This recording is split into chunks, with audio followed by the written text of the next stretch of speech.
ৰাইজৰ দলক বাদ দি মিত্ৰতা সম্পন্ন কংগ্ৰেছৰ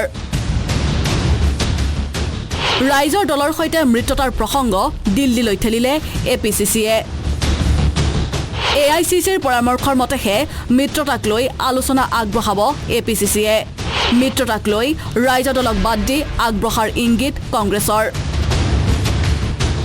মঙ্গলবাৰৰ ৰাইজৰ দলৰ মুৰব্বী অখিল গগৈৰ মন্তব্য আছিল এয়া আপোনাৰ আমাৰ ৰিপুন বৰা দাদাই ফোন মাৰিছিলে আৰু ৰিপুন বৰা দাদাই অলপ পজিটিভ কৈছে এক খোজ কংগ্ৰেছ আগুৱাইছে এই খবৰটো দিছে যে এক খোজ কংগ্ৰেছ আগুৱাইছে অলপ বৰফ গলিছে পজিটিভ হৈছে এক খোজ আগুৱাইছোঁ বুলি খবৰ দিছে অলপ আগতে গতিকে খবৰ পজিটিভ হৈ গৈ আছে আশা কৰোঁ আমাৰ বিৰোধী ঐক্যমঞ্চটো হ'বগৈ মাত্ৰ কেইটামান কথাত লাগি আছে আশা কৰিছোঁ কংগ্ৰেছে কথাখিনি উপলব্ধি কৰিব বুজি উঠিব সাংবাদিকৰ সন্মুখত স্পষ্টকৈ বৰফ গলাৰ কথা কৈছিল অখিলে প্ৰায় চূড়ান্ত হৈছিল কংগ্ৰেছ আৰু ৰাইজৰ দলৰ মিত্ৰতালৈ কেৱল মাত্ৰ আনুষ্ঠানিক ঘোষণাৰহে আছিল অপেক্ষা কিন্তু নাটকীয়ভাৱে মঙলবাৰে নিশা সলনি হৈ গ'ল সকলো নিশাটোৰ ভিতৰতে গলিব ধৰা বৰফ হৈ পৰিল কঠিন শিল পুৱা সাংবাদিকৰ সন্মুখলৈ ওলাই আহিল অখিল গগৈ সাংবাদিকক অখিলে ক'লে ৰাইজৰ দল আৰু কংগ্ৰেছৰ মাজত আঁতৰা নাই জটিলতা ৰাইজৰ দলে বিচৰা 13খন আসনৰ মাত্ৰ 4খনহে দিবলৈ সন্মত কংগ্ৰেছৰ পৰা 5টা সংখ্যালঘু সমষ্টি বিচাৰিছিল ৰাইজৰ দলে এতিয়ালৈকে মিত্ৰতা চূড়ান্ত সিদ্ধান্ত এতিয়ালৈকে হোৱাগৈ নাই আৰু যোৱা কেইদিনমানৰ আগত আমাৰ যি এক্সিকিউটিভ বৈঠক হৈছিলে আমাৰ কাৰ্যনিৰ্বাহক বৈঠক হৈছিলে সেই কাৰ্যনিৰ্বাহক বৈঠকৰ পৰা আমি এখন চিঠি গৌৰৱ গগৈ আৰু জিতেন্দ্ৰ সিং ডাঙৰীয়ালৈ দিছিলোঁ আৰু গৌৰৱ গগৈ আৰু জিতেন্দ্ৰ সিং ডাঙৰীয়া দিয়া যি চিঠি সেই চিঠিত আমি কেইটামান সমষ্টিৰ বিষয়ে আলোচনা কৰিছিলোঁ আমি কেইটামান সমষ্টি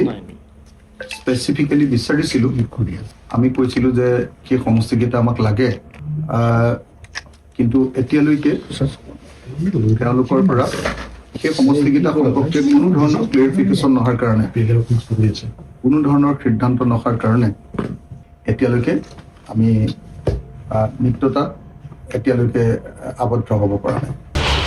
অৱশ্যে সাংবাদিকৰ সন্মুখত অখিলে পুনৰ ক'লে মিত্ৰতাক লৈ আশাবাদী বুলি অখিলৰ সংবাদমেলৰ পিছতেই ৰাজীৱ ভৱনত মহাবিস্ফোৰণ গৌৰৱ গগৈৰ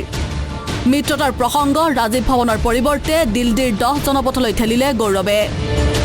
সাংবাদিকৰ সন্মুখত গৌৰৱে ঘোষণা কৰিলে ৰাইজৰ দলক বাদ দি অন্যান্য সকলো বিৰোধীৰ সৈতে সম্পন্ন হৈছে মিত্ৰতা আমি আমাৰ আলোচনাবোৰ চলি আছে আৰু হয় তেওঁ কোৱাটো ঠিক যে ইতিমধ্যে কংগ্ৰেছ দলে কিছুমান দলৰ লগত আমাৰ আলোচনা প্ৰায় আমাৰ সম্পন্ন হৈ গ'ল মাত্ৰ আনুষ্ঠানিকভাৱে ৰাইজক জনোৱাহে এতিয়া বাকী থাকি গৈছে কিন্তু য'ত আমাৰ বিভিন্ন দলৰ লগত আমাৰ আলোচনা সম্পন্ন হ'ল এতিয়ালৈকে আজিলৈকে ৰাইজৰ দলৰ লগত আলোচনা এতিয়াও আমাৰ আধৰুৱা হৈ আছে আৰু আলোচনা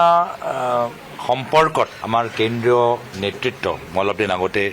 দিল্লীত উপস্থিত আছিলোঁ আলোচনা সম্পৰ্কত আমাৰ কেন্দ্ৰীয় নেতৃত্ব আমাৰ পৰা আৰু আজিৰ দিনত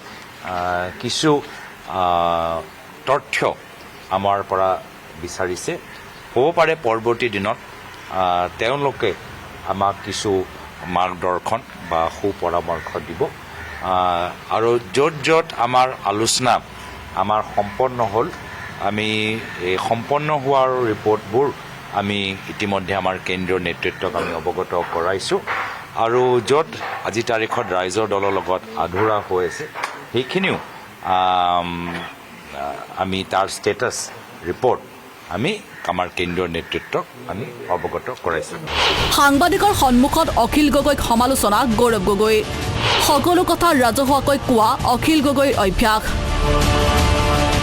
কংগ্ৰেছ দল মোৰ অভ্যাস নহয় সকলো ৰাজহুৱাকৈ প্ৰকাশ কৰা এইদৰেই অখিলৰ বিৰুদ্ধে ক্ষোভ প্ৰকাশ কৰিলে গৌৰৱ গগৈয়ে। কেৱল ইমানেই নহয়, অখিলৰ ভূমিকাক লৈ প্ৰশ্ন উত্থাপন গৌৰৱৰ। কংগ্ৰেছে নিলম্বন কৰা বিধায়কক লগত লৈছে অখিল গগৈয়ে। অখিলৰ মিত্ৰতাক লৈ পূৰ্বে মই বহু পজিটিভ আছিলোঁ, এতিয়া মোৰ লাহে লাহে এই ক্ষেত্ৰত শক্তি কমি আহিছে। তেওঁতো আগৰ পৰাই মিডিয়াৰ সন্মুখত কথাবোৰ কৈ আমাৰ অভ্যাস নাই, সেইটো আমাৰ পৰম্পৰা নহয়। আমি চব কথাবোৰ আনুষ্ঠানিকভাৱে ভালকৈ বহি কথাৰ গোপনীয়তা বহাল ৰাখি আমি কথাবোৰ কওঁ। চ' সেইটো আমাৰ দলৰ আলোচনা সম্পৰ্কত আমি কেনেদৰে আগবাঢ়ি যাওঁ, সেইটো আমাৰ দলৰ পৰম্পৰা। এতিয়াও চাওক, মই কোনকেইটা দলৰ লগত আমাৰ সম্পন্ন হ'ল সেইকেইটাই মই কোৱা নাই, বা কোনকেইটা দলৰ লগত কোনকেইটা আসনৰ ওপৰত কথাবোৰ সম্পন্ন হ'ল সেইকেইটাও মই কোৱা নাই। তো সেইটো আমাৰ পৰম্পৰা নহয়, বা কোৱা আমাৰ সেইটো আমাৰ অভ্যাসটো নাই। তেওঁ কৈছে, সকলোৱে দেখিছেই যে তেওঁ এনেকুৱা এজন বিধায়কক ল'লে যি বিধায়কজনক কংগ্ৰেছ দলে নিলম্বিত কৰিছে। এনেকুৱা এজন বিধায়কক তেওঁ লৈ তেওঁ আমি জনামতে বা মিডিয়া বাতৰিত ওলাইছে যে তেওঁ টিকেট প্ৰদান কৰিছে। আৰু আনজন বিধায়ক, যি বিধায়কৰ লৈ আমাৰ দলৰ ভিতৰত বহুত চৰ্চা চলি আছিল, বহুত অভিযোগ আছিল, সেইজনকো তেওঁ ইতিমধ্যে নিজৰ দলৰ ভিতৰত লৈ আকৌ তেখেতকো প্ৰাৰ্থী হিচাপে আগবঢ়াবলৈ বিচাৰিছে। তো নিশ্চয় এনেকুৱা এটা পৰিৱেশ বহুত দিনৰ পৰা আমি চাই আছোঁ, আৰু ইয়াতকৈ আৰু বেছি মই নাভাবোঁ। মই এইখিনি কথা লৈ যে আমাৰ দলত কিছুমান চৰ্চা হৈ আছে, তাৰ এটা ইংগিত মই দিলোঁ। তো সঁচাকৈ ক'বলৈ গ'লে আগতে যিমান মই পজিটিভ আছিলোঁ, আজিৰ তাৰিখত মোৰ শক্তিটো অলপ ক'ৰবাত কমিছে। তথাপিও মই শেষ পৰ্যায়লৈকে আমাৰ দলৰ সতীৰ্থসকল, জ্যেষ্ঠসকল, কৰ্মীখিনিক আৰু কেন্দ্ৰীয় নেতৃত্বক বুজাবলৈ মই চেষ্টা কৰিম যে গৌৰৱৰ এই মন্তব্যই প্ৰায় স্পষ্ট কৰিলে কংগ্ৰেছ আৰু ৰাইজৰ দলৰ মাজত মিত্ৰতাৰ পথ লাহে লাহে ৰুদ্ধ হৈ অহাৰ সম্ভাৱনাৰ কথা। মুঠতে মঙলবাৰে নিশাটোৰ ভিতৰতে ক্ৰমাৎ গলিব লোৱা বৰফ হৈ পৰিল কঠিন শিল।